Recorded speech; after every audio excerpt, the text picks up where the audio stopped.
Salve, salve, morféticos queridos do meu coração! Estou aqui para falar de um assunto importantíssimo, problemas de primeiro e segundo grau, tá? O pessoal tem mania de cometer um erro gravíssimo, que é o tal do ler o enunciado, ficar lendo, esperando a resposta pular no seu tórax. Você tem que parar para pensar o seguinte: você vai estar com algumas horas de prova nas costas, você vai estar com toda a pressão, todo o estresse, todo o desgaste da prova junto de você. Então, se você não criar alguns mecanismos para tentar minimizar essa ideia de ficar lendo, não interpretar, não conseguir fazer direito, tal, então, assim, é importante seguir alguns passos, tá? O primeiro passo que eu vou passar para vocês, tá, dessas orientações importantes dos probleminhas de primeiro grau, é trabalhar com o número mínimo de variáveis, tá? Vocês cometem um erro muito grave de começar a querer jogar variável para tudo. Quando você menos espera, você está jogando 5, 6 variáveis num probleminha que não tinha necessidade de trabalhar com 5, 6 variáveis. Eu vou dar um exemplo. O Douglas tem o dobro da minha idade. Para que eu vou chamar eu de x, ele para o y e depois fazer uma relação entre as grandezas? Peraí, se o Douglas tem o dobro da minha idade, eu chamo eu de x, o Douglas de 2x.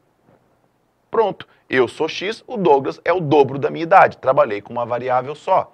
E outra coisa que é bacana falar dessa parte do dobro de variável, é o dobro da idade, que se eu falasse o contrário, mudasse o referencial, a minha idade é a metade da idade do Douglas, é a mesma informação.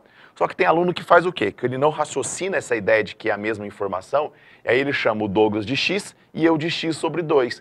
Dá certo, vou trabalhar com fração, vai dar um pouquinho mais de trabalho. Então, peraí, quando ele me der a informação de que eu tenho a metade da idade do Douglas, ele está falando a mesma coisa que o Douglas ter o dobro da minha idade. Então, você chama eu de x e o Douglas de 2x, mais fácil.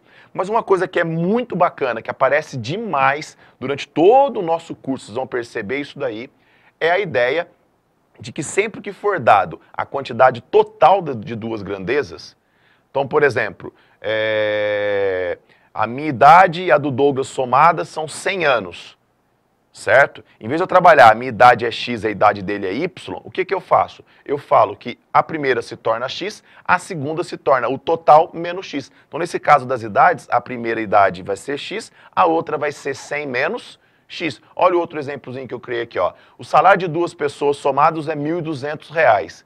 Então, se eu disser que uma ganha x, a outra pessoa vai ganhar 1.200 menos x.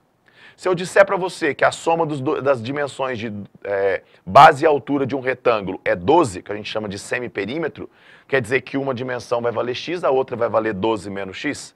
Então, tudo que ele te der o total entre duas grandezas, uma vale x, a outra vale o total menos x. Isso é importantíssimo vocês guardarem, é importantíssimo vocês saberem, tá? A gente vai usar demais, porque é um recurso que a gente tem gigantesco para poder trabalhar com o menor número de variáveis possíveis.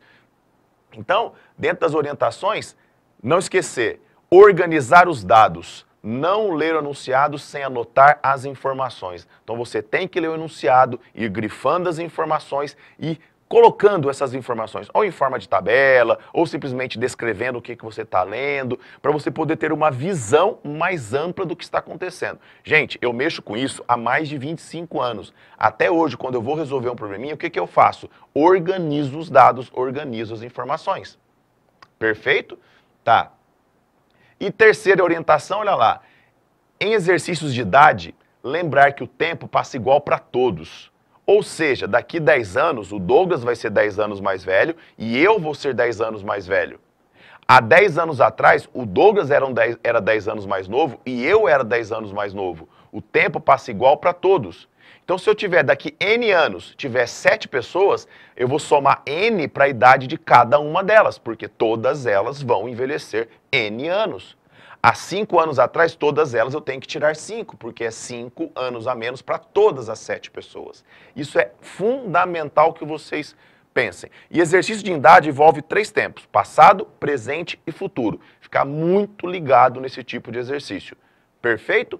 Então, eu coloquei aqui no quadro aqui, pra gente, uma situação, só para vocês conviverem bacana com a ideia da organização dos dados, eu coloquei aqui, ó, dado um número qualquer, o valor que eu não conheço, vou chamar de x, o dobro desse número, 2x, o triplo desse número, 3x, O quádruplo, 4x, quíntuplo, 5x, assim por diante. A terça parte você pode representar assim, ou você pode representar assim. A metade você pode fazer assim, ou você pode fazer assim, correto? O quadrado você pode fazer assim, raiz quadrada, assim, sucessor, antecessor, número par, que é o múltiplo de 2, número ímpar, que é o sucessor do par.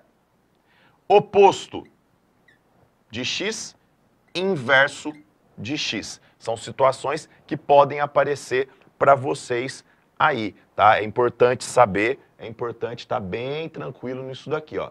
Sair da tela para vocês poderem entender, tá? Uma última coisinha que eu vou colocar para vocês aqui, que eu acho legal vocês saberem,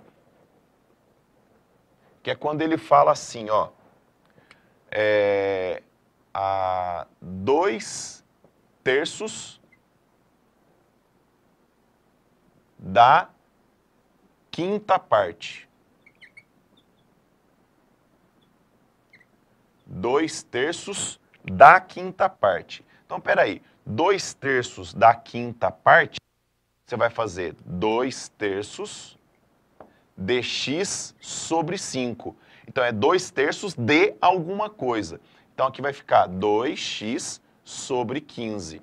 Certo, que aí eu faço 2 vezes x, 3 vezes 5. Então, sempre que eu tiver essa ideia de proporção, a gente vai estudar depois em proporção mais detalhada isso daí, 2/3, metade de alguma coisa, 1/3 do meu salário, é sempre vezes, beleza? Ok? Tá. Voltando para a tela da teoria, só para a gente finalizar, eu quero dar a última orientação para vocês, que é isso. Organizar os dados, trabalhar com o menor número de variáveis possíveis. Quando não der para trabalhar com o menor número de variáveis possíveis, você tiver que cair no sistema, beleza, que você caia no sistema. E aí é bom lembrar que lá no nosso canal de matemática você vai ter lá curso de matemática básica. Então você vai ter lá todos os sistemas, média, substituição, adição, comparação, para você poder estudar. Mas o mais importante, quando for estudar probleminhas de primeiro e segundo grau, lembrar, trabalhar com o menor número de variáveis possíveis, organizar os dados, organizar as informações, ler o enunciado, grifando o que tem de mais importante e em exercícios de idade, lembrar, o tempo passa igual para todos. Beleza, galera? Na aula, nossa, na hora que a gente for resolver os exercícios propostos, vocês vão ver que vai ter vários probleminhas para vocês poderem treinar, todos eles resolvidos por mim. Beleza? Então, bom estudo para vocês, a gente se vê em breve. Um abraço!